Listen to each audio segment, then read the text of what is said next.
Welcome to the VŌC Podcast.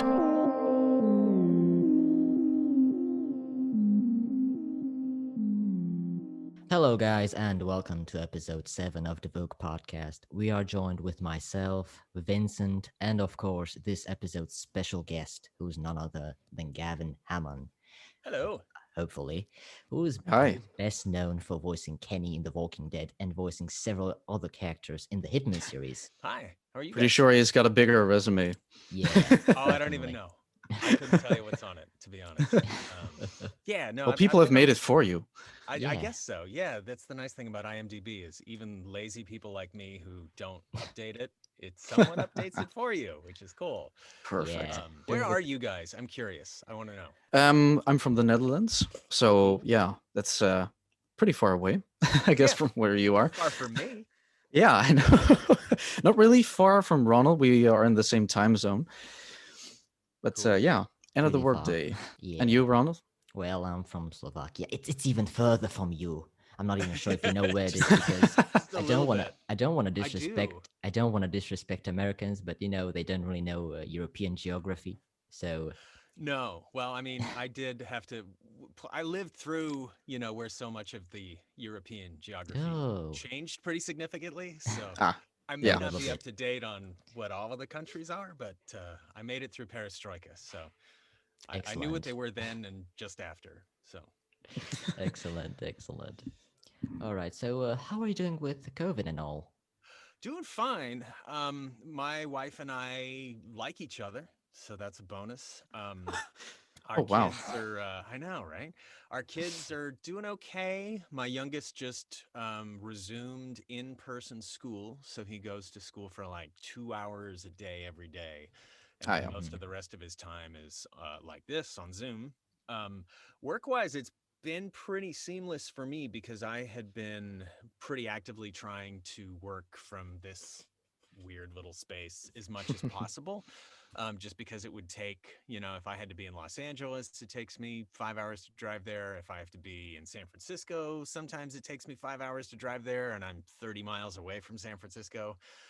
So I was just Wow. trying to be as from home as humanly possible. So once this started and everything started to be recorded from home, I was ready to go.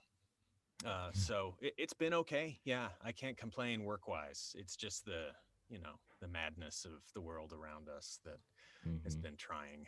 But Of I'm sure course. we're all experiencing that. So Definitely, Yeah, yeah. definitely. Awesome But to has the hear that you're workflow fine. decreased? not too much. I mean, these days I'm probably, I don't know. I've had some pretty kind of epic work weeks in my time where I've had, maybe 15 or 20 jobs in a week, Damn. driving all over Ooh. the place from one thing to the Excellent. next. So this is less than that significantly just because I'm not physically in places, but it's still busy. I'm still, Mhm. have good days where I work multiple sessions. I really can't complain. Oh, Mm. good. So Oh, it's good for you. fine. Yeah, Yeah, Nice. very good to hear. Yes. So what got you into voiceover in general and acting? Well, I kind of was always a like sort of a born mimic where I would just kind of emulate voices that I would hear on TV, emulate accents that I would hear in movies and stuff. And then I kind of did a little bit of theater and mostly musical theater, singing in high school and college. Mm. I also played drums. So I had Mm. been actively playing drums in a band. And then around the time, about midway through college, I dropped out just to be a traveling touring musician. Mm. And traveled around the world and Europe several times and, Japan and whatnot. And then when I got back, the band sort of dissolved and I, Oh. was working in construction. And my dad called me and was like, "Hey, there's a woman on the radio who has like a voiceover school," because I had always done voices, so but it never occurred to me that that was a thing that people did. That it was a job. It was Mm. very much not on the radar in the 1990s. So when I went and took classes, and I was like, I kind of feel like this is what I was born to do. Oh my goodness. And then I just, kept plugging away and taking classes and working at it. And Mm. eventually it became a job. and now Excellent. it's a career, I guess. So Wow. It So wasn't. It good. wasn't officially back in the day an official study. oh, it was. Oh, it was. There were Oh, plenty of people that were doing it. I just didn't know anything about it. It was Ah, okay. definitely off my radar. And I Yeah. think probably for other people as well, within, certain communities in Los Angeles and whatnot, it was definitely a thing. And there were certainly people that have been doing it full time, Oh, good. since the 70s and mm, 80s. It's Yeah. just, I was not one of them. So Aw. I arrived at it later in life. I was almost 30 years old when I started doing this for a living. well, So you gotta start somewhere, right? yeah, and I was fortunate to be able to, to get into it. I took Mm, classes at Voice Tracks in Sausalito, California, where I teach as well now. Oh, And cool. it was just something that I, totally got kind of right from the beginning. And then mm, it's just a matter of time before, you get an agent and people get to know who you are, and then casting people get to know you, and then mhm. clients get to know you, and it's just a journey and networking and meeting Mm. people. It must be a very interesting process, isn't it? Yeah, I mean, it was. I will admit it was pretty frustrating. Just being a student and not having any opportunities, and feeling like I could totally do this if I had opportunities to read for things, or if Mm, I, had things in front of me. I'm hearing things on air, that I could do. And then, but my wife encouraged me to just, to invest like 5 years, make sure I was taking classes that would benefit me, and just sort of keep plugging away. And then after five mm. years, if it's not a thing, then do something else. Wow, amazing support from her end. Yeah. Oh Great. yeah, Wow. yeah. She's a phenomenal Sounds good. human being. Yeah. And my parents were very supportive too. So Mm. Good. Well, that's good to Nice. hear. yeah, I have been very privileged throughout my, almost 50 years of life. So, Mm. Well, you don't look that old. well, Don't thank you. worry about it. I am that old, but I am. Wow. So what was your first project you ever worked on? first job I ever had was for an auto body repair shop in the San Francisco Bay Area. And it was a very 90s sort of cliched commercial with like Ah. a bass line and like, drums with brushes, that was a very sort of quiet, like if you Yeah. damaged your car, one of those kind of things. And I remember I went for the first job, and it was my first gig, and the guy asked me how long I'd been doing it, and I was like, 5 years, because that's how long I'd been taking classes. And so he was like, oh, okay, cool. But he had never heard of me, so he obviously knew I hadn't ever read anything for him. So Oh yeah. he might have known that that was a bit of an overstatement. But and then I think the first video game I ever did was, I think, called Kuon. It was some sort of it was Japanese translation game, kind of a horror game. It was very early 2000s. Oh dear. I don't remember if it was any good, but I did not play it. Oh my goodness. But It's yeah, that I was never probably heard the about it. beginning. Never heard about it. No, me neither. I think it was Capcom. I'm not sure, but Ooh. some kind of ghost samurai game, which was, right up my alley. Probably something I would have played had I Oh, not cool. worked on it. Mm. But Need to actually look that up Yeah. further yeah, it might be Yeah. good. and trying to find you. Might be awful. I think It it's in might be I awful. think it's at the very top of my IMDb listing, but Is I'm it? not sure. Might be. Oh well. I don't know. Well. I'm probably the worst person at knowing and remembering what I've worked on, because once I've said it, I've pretty much forgotten whatever it was. So But do you then look it up, or do you know anyone that plays the game and then try to find out like, oh, where's my role, or is it like I I've done do. this and it's I fine? know people that do that, or they'll actively scour YouTube or something just in the interest of finding, assets to use in a Yeah. demo or something like that, any sort of Mm. promotional stuff. I'm Yes. extremely lazy when it comes to that kind of stuff. So I don't do it as much as I should. And I don't Ah. really enjoy playing games that I work on. So I tend to, Well. not seek them out, because I'm going to hear myself and be like, why did they use Ah. this take? Why didn't I do this instead? Why did I make that choice? I'm just Oh going to my second God. guess whatever I did. Yeah. What was I I- thinking in the moment? Pretty much. Yeah, pretty Wow. much. Yeah, my goodness. So, are you up to anything these days? Yeah. Or anything you can talk about? No. You mean working on currently? I'm always working on something. Ooh, Siri doesn't have an answer for that. I'm always working on something. I don't know. Just he had to chime in because he felt left out. Yeah, I'm Yeah. always working on something. Video game wise, I can never generally speak about it until 2-ish years after, because it's like it's not going to come out for at least Ah, a yeah. year, as far as I know. And by the Mhm. time it's out, nobody really cares. I don't remember that I did it a year ago. Oh my god. So yeah, I Oh mean, my it just goodness. kind of depends. But yeah, there's all kinds of stuff always floating in the ether. In terms of things that have come out recently, um, I don't know. I'm sure there's something. Is it Hitman 3? I don't believe I worked on Hitman because they started to use a different studio, Ah. like a different production studio, because we were doing, a lot of that was recorded through Rocket Sound down in LA. But I think when we had the big strike, um, Mhm. is kind of when everything, the video game strike, and gosh, I want to say that was like 2012, 2013. I don't remember. Once that kind of happened, I believe, I think it was IO went to, I think, another country. I'm not sure, to kind of get Mhm. their audio from someplace else. So what was like a great gig, and I would work on it, every couple of months or something. We'd have a great session, with Jamie Mortellero, the director, and we just be making up random sort of stories for like phone call background stuff, Oh wow. while Hitman's sneaking up waiting to kill me. Mhm. Yeah, those were super fun, but Amazing. unfortunately they've gone away. So I think the Mm. last one I worked on was maybe Hitman 2. I don't really even remember. Well. Yeah, unfortunately. Because the new one's supposed to be amazing. Everybody says it's fantastic. So So sadly, sad. I have bought it. So sad. What? So sad No, that no, no. I he's have not it. in.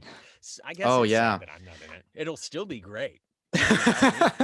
So Well, I've bought it, so I need to progress a little further to find out if you're still in it. I'm It's not on. It's only great sure. with you in it. No, there's all kinds of great things that I never worked on. Most of the video games I play, I have not worked on. So Oh, so do you play any video games yourself? I do. So these days I'm playing Outriders quite a bit. That's fun. I'm enjoying it, mostly just because Mhm. I play Destiny 2 pretty religiously, Oh and wow. I'm kind of capped for power for this season, and I've got the seasonal title. I'm chosen for this season, so I don't really have a lot of other things to do. So I've been playing Outriders. I just finished playing Control, which I Oh loved. wow. I Cool. got Yeah. that. It's an older game too. I got that for PS5 and really had a good time with that. But I'm enjoying Outriders. It's fun. Excellent. Any specific genre you've mentioned as sort of maybe psychological or sort of horror, but That's like the first psych horror kind of action game that I played, Control, and Mm, loved it. I don't play too many sort of scary horror games because they generally have they're a little too scary for me. oh yeah. And I get I really love anything with a lot of loot and shooting or killing monsters. So I love like Diablo. I love like a Yeah. good dungeon crawler. I love Destiny. I love the first one. I love Destiny 2. Um, and so yeah, basically just loot shooters are kind of my jam. I don't play a lot of other things, but I still play Animal Crossing, New Horizons and Of whatnot. course. So Just a awesome. dozens. So awesome to Um, hear. and what was the other one? Also on Switch that was recently just came to Switch from Steam. Hades. Hades, that was a lot of fun. I Hmm. still play Diablo 3, not as much as I used to, but yeah, anything where I, can have a chance to get some crazy piece of loot off a Yes. random mob or a chest. I love it. Yes. Yeah. It really keeps you Yeah. going. Like the energy is like Oh full yeah. on 200% all the time. Yeah. And even Yeah. with Destiny, which doesn't have like the kind of oh wow, because the pool of things that are going to drop is relatively small compared to something like Diablo, where you've got Okay. so many different class sets and you've got so many different like ancient kind of things that you can get. Mm-hmm. Destiny's more limited because it's just like you got a gun or you got an exotic, and the exotics, it's like I've got all the exotics, and so like I've got most of the Yeah. guns, but you might get that great drop. But for me, the thing about that game, it just plays so freaking well that great. it's my favorite. It's the best shooter I think ever. But that's Oh just me. wow, Yeah. big claim. I know. That's nice. Bungie Wow, makes cool. fantastic Honest. first-person shooters. So they True. always So have, amazing to hear. and Yeah. they continue to. I love Destiny. Mm. I'll go to the mat for Of Destiny, course. for Bungie. That's amazing. All right, to move on. So what other accents or languages are you capable of? Well, that's funny. I languages. I studied linguistics in college. So I can passably speak um I can passably speak some Portuguese. I can speak Spanish fairly Ooh. well. I'm rusty in Swedish, but I can speak a little bit of Swedish Wow. and English, obviously. You're Oh, yeah. amazing. Thank you. Thank you. Gee. But so I studied linguistics at the University of California at Berkeley, and that as I was kind of pursuing doing voiceover, linguistics seemed like a really good approach for me because I Of really course. liked doing accents and whatnot. So I thought Awesome. phonetics and phonology would be hugely helpful for that. And I Yeah. don't think it's a career path that a lot of people, academically did. Yeah. Most voice actors I know are either just kind of like actors or, have some real proper drama background, or they visited it from some completely other line of work, like my friend Sissy Jones, who, worked in finance, and she eventually just sort of, came to VO and is just destroying it. But Wow. yeah, so that was for me kind of my approach. I've always done accents pretty well, just Mm. by being a good sort of mimic. And having a linguistics degree, I worked on a toy that was hugely popular. I'll show you. I hope This so. little- You better. This little fella. Oh wow. Ooh. Of course. This is me. And Really? it's, this particular one is a Mandarin version of the toy. So I Whoa. localized that. I did the Ooh. original voice, not for the original, but for Yeah. 2010, through 2018 or whatever when we stopped. Oh. I Wow. record the original version of it, in its own language, and then speaking some English, and then I localized it into 13 languages. So I did Gee. Turkish, Dutch, Ooh. Korean, Japanese, Mandarin, Spanish, Portuguese, Italian, French, English. Geez, there are 3 more. German? I don't even know. Anyway, a My bunch of neighbors. languages that I don't speak those languages. So that was a bit of a stretch. But Yeah. it worked out, and it was cool. And I ended up doing the localization of it further for another 2 iterations of the toy. Russian, that was another one. There are lots and lots of Russian content. Oh. Yeah, so Gee, branching out. that's another kind of a weird, thing that I don't know that a lot of other voice actors have done. The only other person I know that has is my friend Melissa Hutchison, who's Clementine in The Walking Dead, because I dragged Oh. her into Yeah. that gig because Oh. we needed another voice. We just had so little time to record so much material that I sort of roped her into it. They tried other people to see if they could do a character and then like translate it into other languages. Yeah. But a lot of people had a real hard time staying in character and also, speaking a language they don't speak, mimicking another language. Wow. But yeah, so that was a good question with the languages and Yeah. accents and whatnot. Well, yeah. it's really awesome to hear. It was Yeah. weird, but I'm glad it's over because it was really, really hard, kind of frustrating work, especially Yeah. Oh. Mandarin. Because when we started, I didn't have any sort of language coach or anything. I just had a native speaker sitting on the other side of the glass, and I remember the first session. She would say "wo," which means I, and I would say "wo," and she'd say "no," and I'd say "wo," and she'd say "no," and I'd say what? And she'd say, no. And I'm like, you have to tell me what's wrong with it. Otherwise, we're never going to do anything. And I think that day we recorded like a total of 6 lines in 3 hours or something. Oh my goodness. god.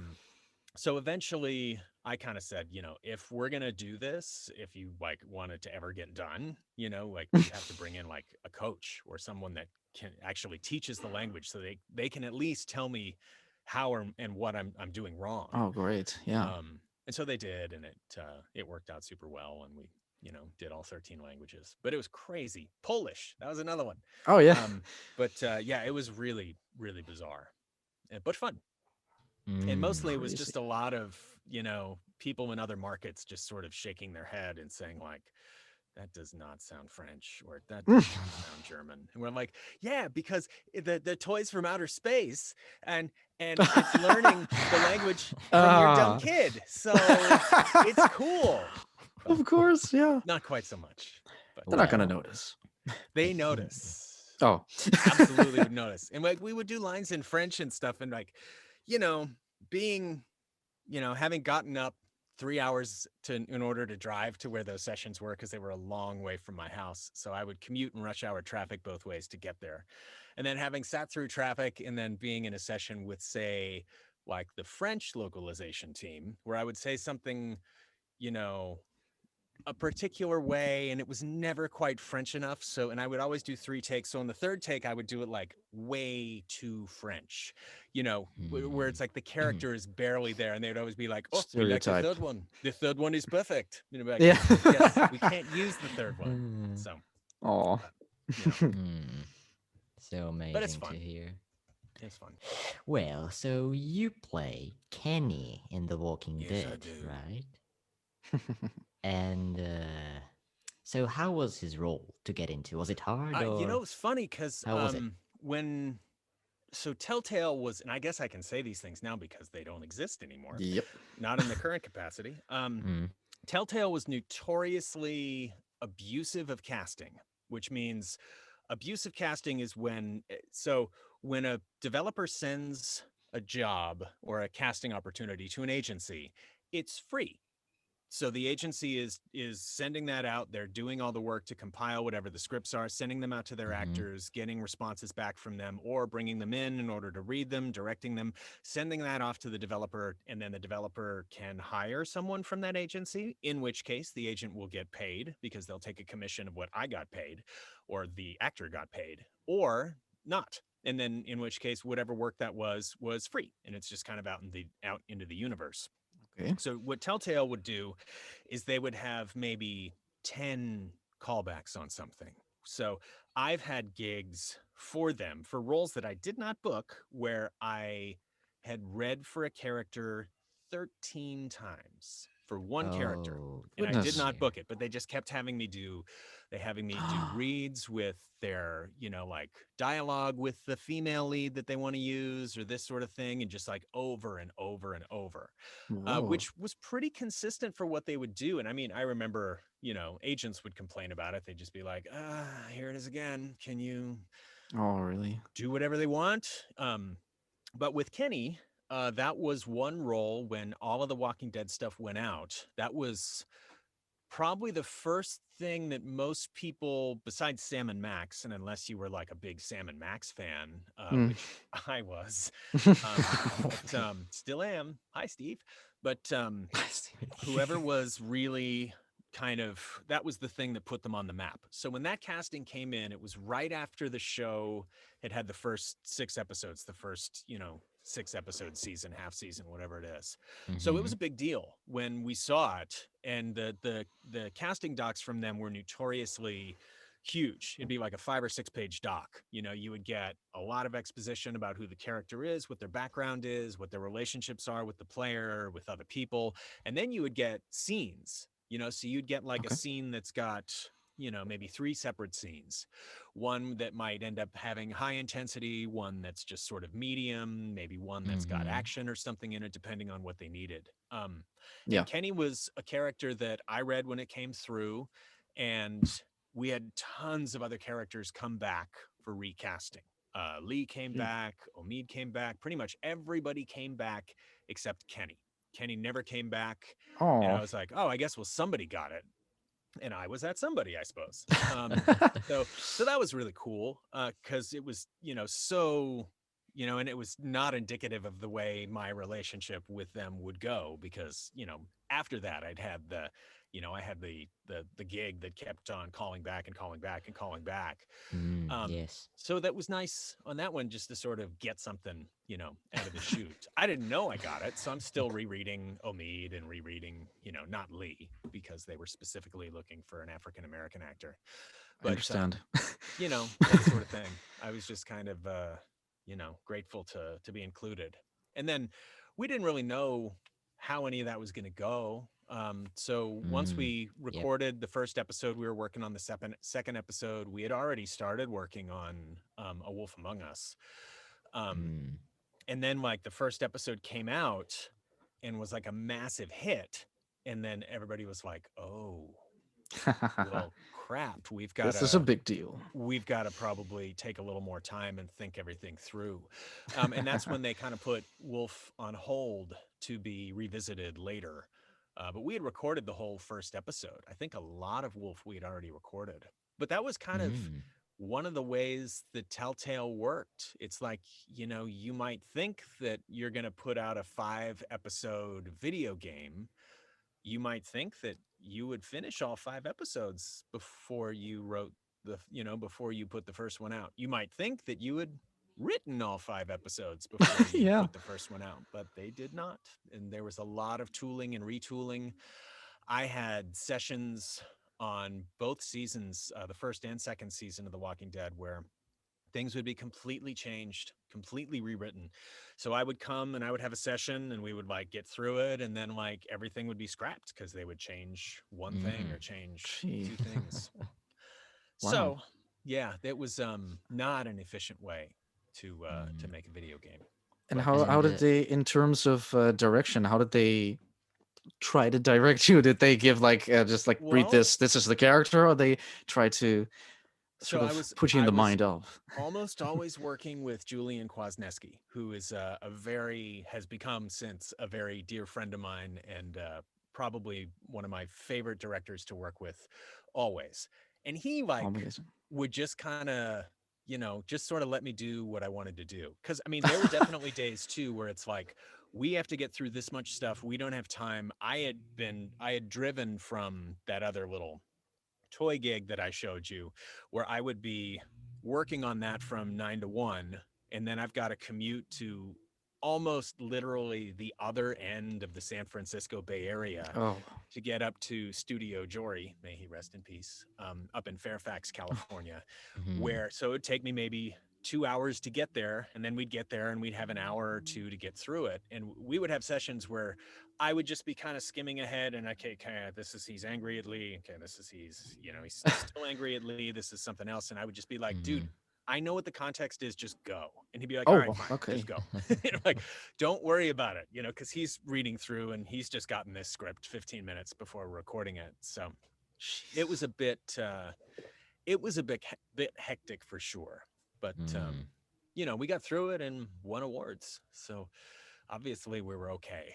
We did something right. And it was such a well-written game that all I really had to do was get those words off the page. So, which is, makes my job easy. It's pretty amazing how freely that works. I mean, from the outside perspective, it would seem like there's like a director, and like with every line, it's like, no, this kind of emotion, this happened before.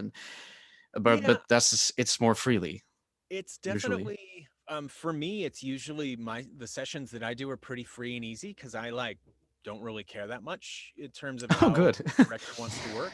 I mean, of course I care about what I'm delivering and what the subject matter is. Yeah. But I don't care if the director wants to give me a whole bunch of direction or not. I don't know that I need it, but it's kind of like, you could certainly give it to me if I'm not getting it across.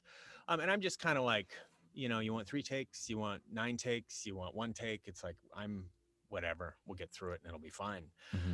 But yeah, definitely loosey goosey. And, directors that get really precious with, those individual lines and, just the way they want you to get the emotion across. It's like, it oftentimes ends up sounding kind of overworked, and it's just Yeah. especially with The Walking Dead, they wanted everything to be so natural and kind of real that a lot of the stuff, especially the writers, would just kind of let us, improv and ad lib, and it'd be like, I can put things in to make it sound more Kenny if you want, and they'd be like, yeah, by all means, always do that. And so it'd be So easy. Third probably a take, lot we of could give first it some takes. extra. And actually, those would be the third take, because I Okay. generally I'll do it as it's written, and then I'll do it again, maybe with a different inflection, and then the third take I might just improvise it or do something different, just to get the point across. And a lot of times they would go with that. So it just kind of depends on Oh, who's yeah. doing it. And all of those sessions too were recorded by Jory Prum, who has left us, unfortunately. He was a Oh. wonderful recordist and engineer, and he always knew how to get what he needed. It was funny when at our wrap party for the first season of The Walking Dead, I remember that it was unclear whether or not Kenny had died at the end of the first season. And we actually recorded Kenny dying at the end of the first season. He goes to save Doug, or he falls in the hole, either one, and he gets torn to pieces trying to make that work. And then I remember Sean Vanneman at the wrap party came up to me and was like, I erased all your death audio. And I was like, oh, cool. And then Jory, of course, nudges me and he's like, I still have it all. Of course you do. So Do you have them? yeah, he does. Oh, sorry. Yeah. Oh, Jory would have wow. everything, of course. Oh, gee. You must have a huge hard drive. Oh, I don't. I mean, I have things that I've recorded here at home, but I don't have any of those assets. I don't have Ah, any okay. audio except for my audition. Unfortunate. I'm sure I have that somewhere. Ooh. I save everything except for things that I'm specifically instructed to delete, which happens sometimes.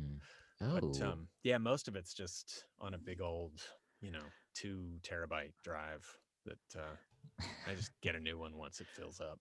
Because any of that stuff is still like, I mean, it sounds like me, and it's basically just me doing Kenny, which is just a little bit of a southern, like originally Kenny was when he was kind of just sort of normal. It was more just my voice with a southern accent. And then as he got more jaded and more wrecked, and then there was more texture and there's more to it. But Yeah. so it was just the scene of him introducing himself to Lee, Yeah. and then there was a little bit of the elevated stuff regarding to Larry, where I got to yell and swear, Yeah. something, which is always a good idea when that's in there. You always want to just cut loose on that.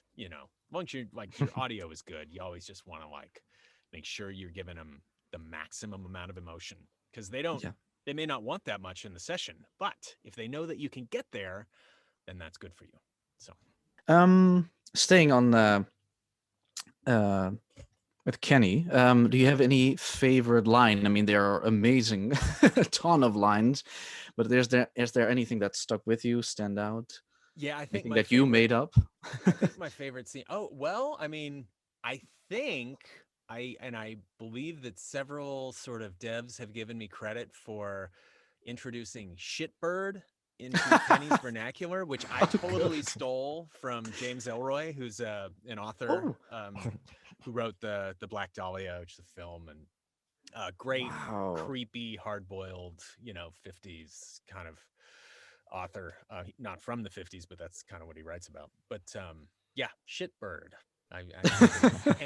Kenny started saying it probably during the second season. I don't know. But I think my favorite scene is probably the ending where he drops Clementine off at the wall, Clementine and AJ. And In it's season probably 2, just right? just the take the kids was probably the line. Because to me, I kind of knew just from the way the scene was playing out that sort of that's where it was going. So when we got to that line, it just felt so perfect to me. So I really loved the way that all played out. It was really, really kind of something. Yeah. Yeah, I liked a lot of it because season 2 was so weird and convoluted with the way that we started and how it all kind of played out and where it ended up. Yeah. And that I was really glad that it resolved that way for him, at the end Yeah. of that season.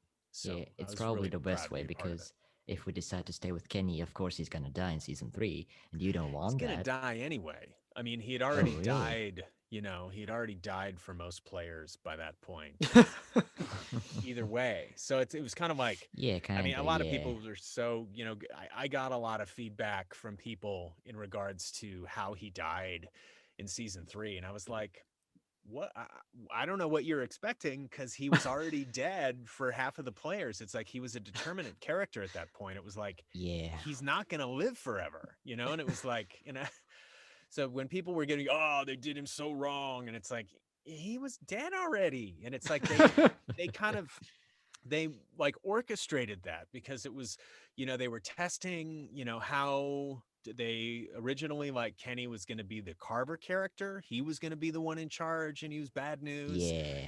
And then that changed, and then Carver was Michael Madsen, which was crazy. And then they decided to make it between he and Jane, and it was just like they had kind of gone to such lengths to make sure that they got even numbers of people killing Kenny, in that confrontation. They had to keep tweaking it in order to make it, as objectionable as possible to, like, not kill him. Yeah. So it's like you sit there and watch him slowly drive a knife into Jane when you can do something about it. It's like, I think a lot of people, if I had played that, I would have probably shot him, because it'd have been like, I can't just sit here and watch this happen, regardless of, whether I played the character or not. It was just like, from a moral standpoint, I couldn't sit there and Yeah, watch it. Yeah.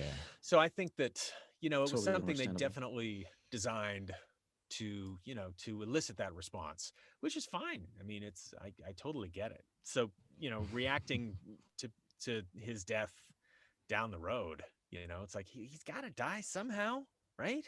Yeah. Yeah. So, yeah. Yeah. It's unfortunate though.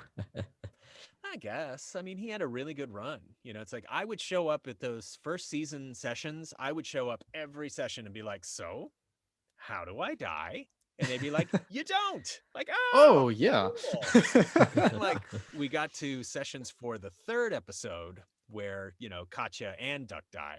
And I was like, how do I die? And they're like, you don't, but.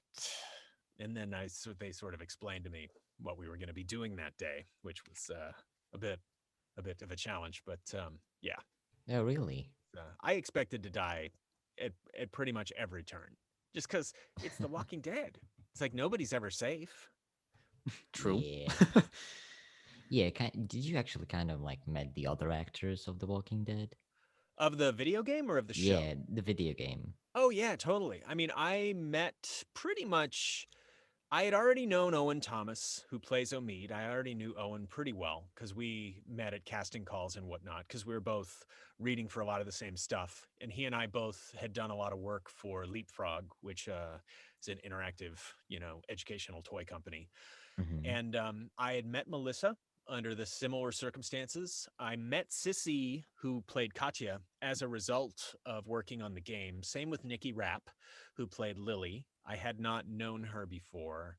I think I met Adam Harrington and Eric Bra as a result of working on it. And pretty much, yeah, everybody. I met Dave.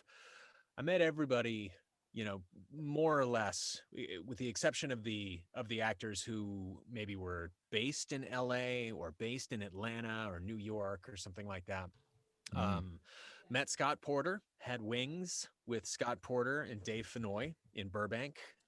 Posted some photos of that on Instagram 5 or 6 years ago. That was Wow. cool. Yeah, so kind of, met pretty much everybody, and have met a lot of the cast of the TV show too, just from having, kind of opportunities where we're at, a Skybound party, and they're there and we're there. Hmm. So I shook Andrew Lincoln's hand and told him he was delightful in Love Actually. Which I wanted to give him something that was a little bit different than normal. And I mean, truth be told, his character is awful in that, because he's like a creepy stalker type and kind of treating, Keira Knightley not very well, but he plays the role very well. So, I love him. He's fantastic. He said, oh, cheers. All Wow. right.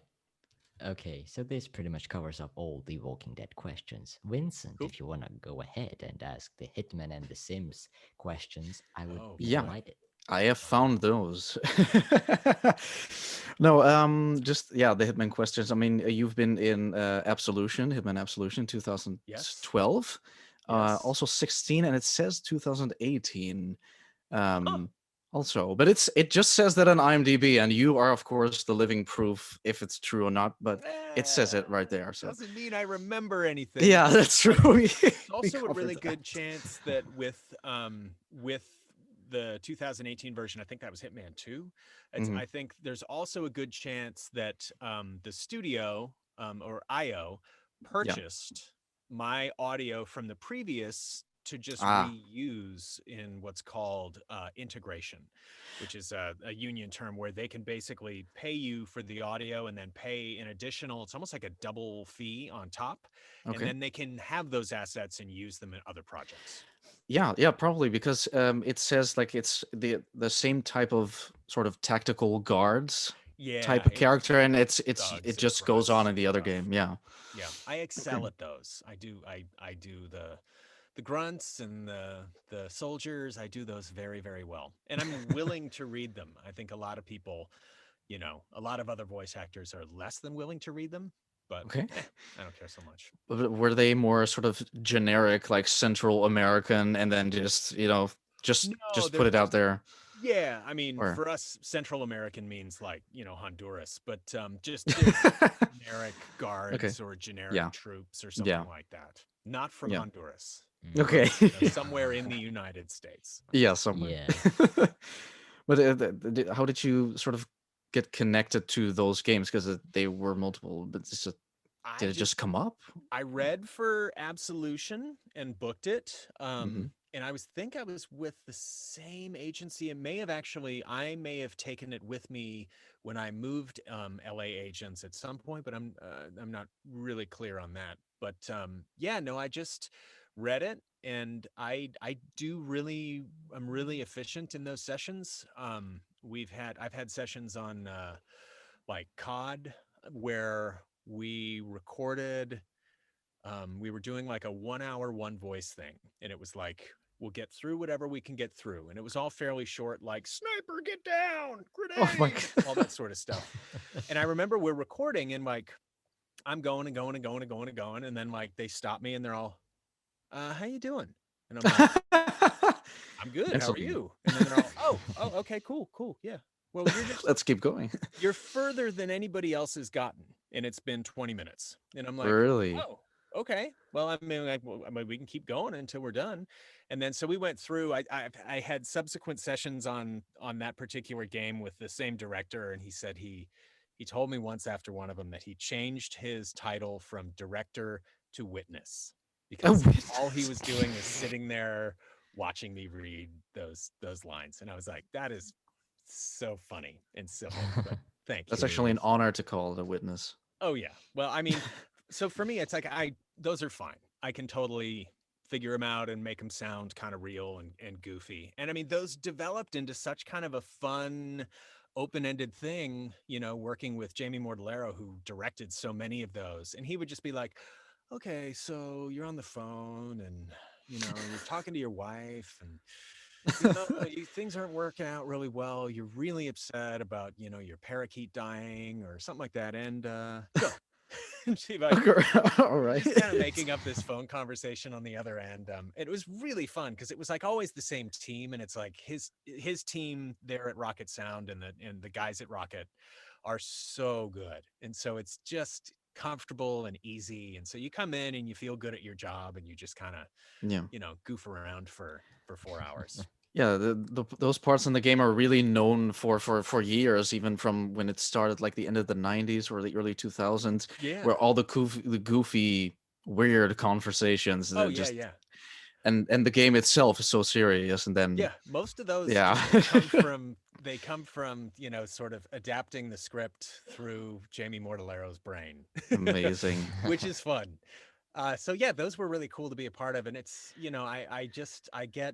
I I get booked for those kind of grunty kind of roles, and don't mind doing them, because a lot of Yeah. times those will turn into, it'll, like with Hitman, it was like it ended up being probably 10 or 15 sessions over the course of 3 or 4 years. It's just like it just kind of keeps going, and you just sort of show up and keep doing your thing, and Mhm. it's fun.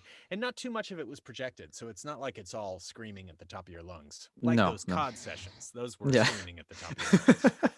But I'm resilient. I can handle those. So is it the same for instance, Red Dead Redemption? 2, of course. Like your generic townsfolk. Mhm. It says it sounds online. I believe I am the local pedestrian population, Exactly. Yeah. Exactly. which is like probably 90% of the voice actors in Los Angeles were, I think, local pedestrian God. population, Wow. or cast roles on that. So that was just a 1 hour, one voice thing, which SAG-AFTRA lets you do, where they pay you, instead of paying you the full interactive scale session rate or double scale or whatever, it's it's like a half rate for 1 hour, only doing one voice. And so that was just like, I showed up and did a bunch of marshals and Southern characters like everybody else. Yeah. Wow. Yeah. That's So, I good. mean, I don't know. I've heard me in there a little bit, but that was about it.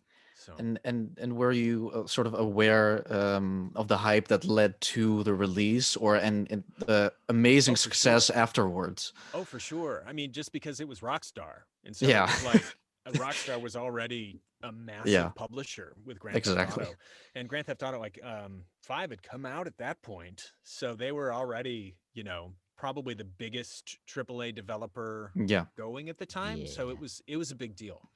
They It was a never bit of really a, miss. it was a bit of a drag that it was 1 hour, one voice, because it was, which is kind of like a cheapo thing. So they're, they're not paying us as much, and they're kind of getting as much as they can. Ah, But it's all good. It's I'm happy to be included in as long pretty as it much was anything. fun.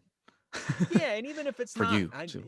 even if it's not fun, I don't care that much, because it's kind of like, I like what I get to do, and it's I get some enjoyment from it, sort of, no matter what it is, unless it's just a really unpleasant recording experience. And there are, very few of those. I could probably count on one hand Oh. how many of Wow. those I've had in the, 17-ish years that I've been doing this. I also had a.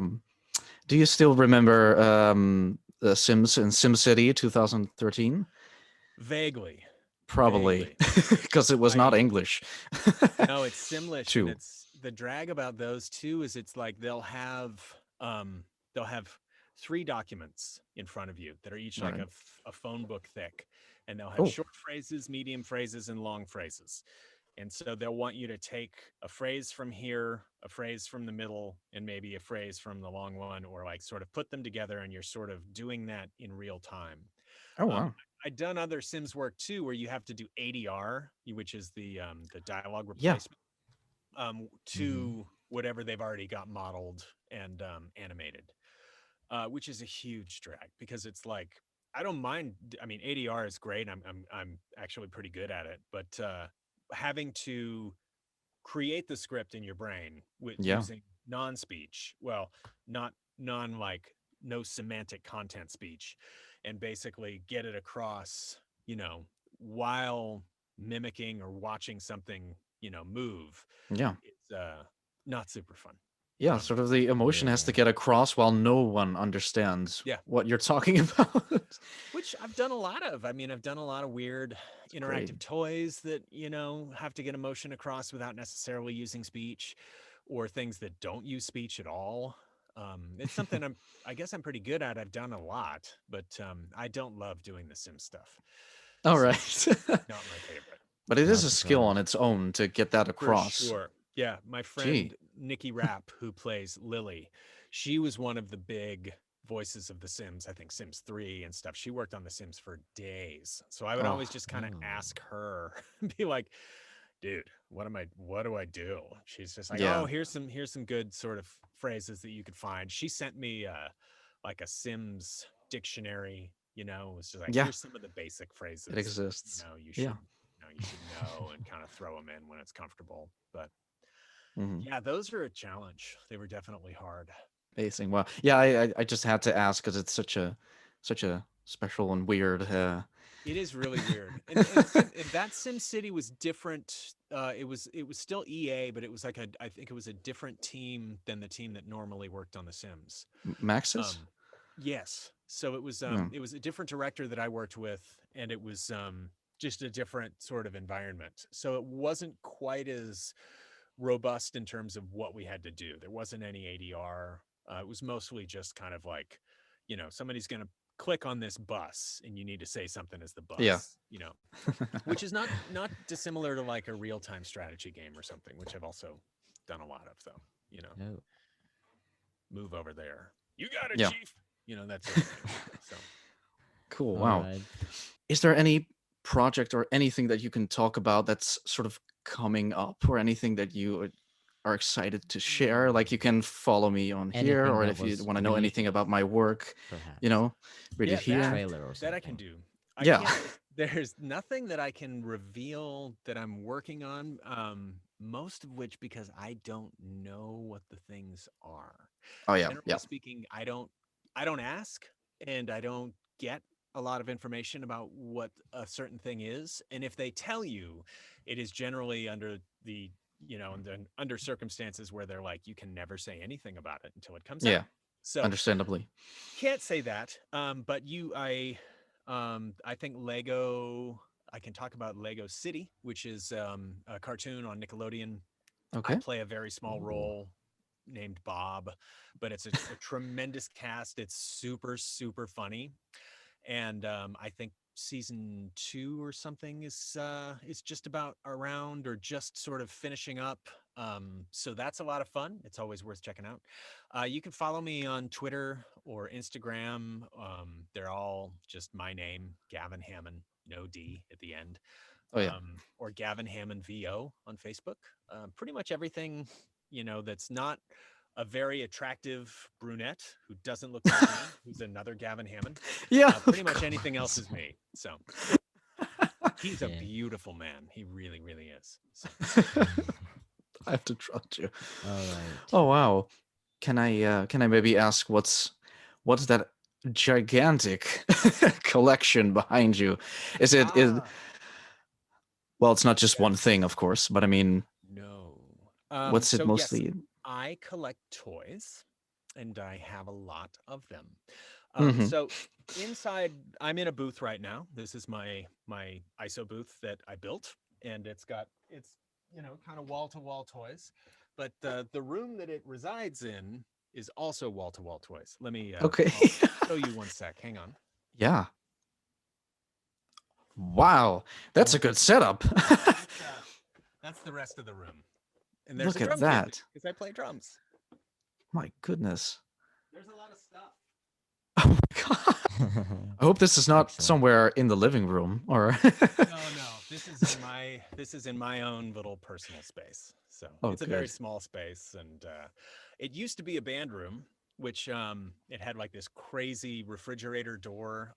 When we bought this house around the year 2000, we raised it, and so we had this whole downstairs kind of attic, or not an attic, a basement, Yeah. before we really did anything, and we just kept the main floor of the house the same. So when we built this downstairs, I was basically a working musician. So I was like, okay, well, I'm going to set aside one room, soundproof it, and then put, perforated metal on the walls so that I can, have a band room where we can practice, which we did for the longest time. And then once the band started to wind down, I had another room that had a bunch of toys in it, because I've always kind of had a toy room since I've lived on my own.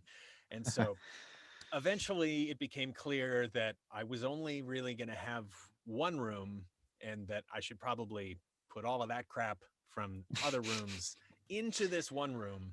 And then eventually it just kind of turns into, what you see. A dungeon. Yeah, basically. Yeah. Wow. Excellent.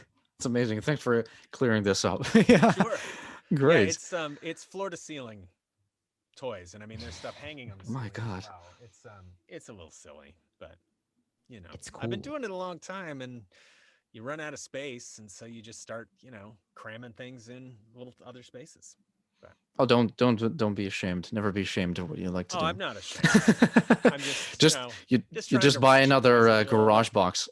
Yeah, And then that's where all the Legos are. Most of the Yeah. Legos are in the garage. So, Oh, great. Thanks, Gavin, for appearing on the VŌC Podcast. Hopefully, we'll get to see you again. thanks for having me. It's been Thank a you so pleasure. much for your time. Sure thing, guys. Thanks. Really, it was really fun. Hey, pal. Thanks for watching this masterpiece. Now like the video and smash that subscribe to the VŌC Podcast.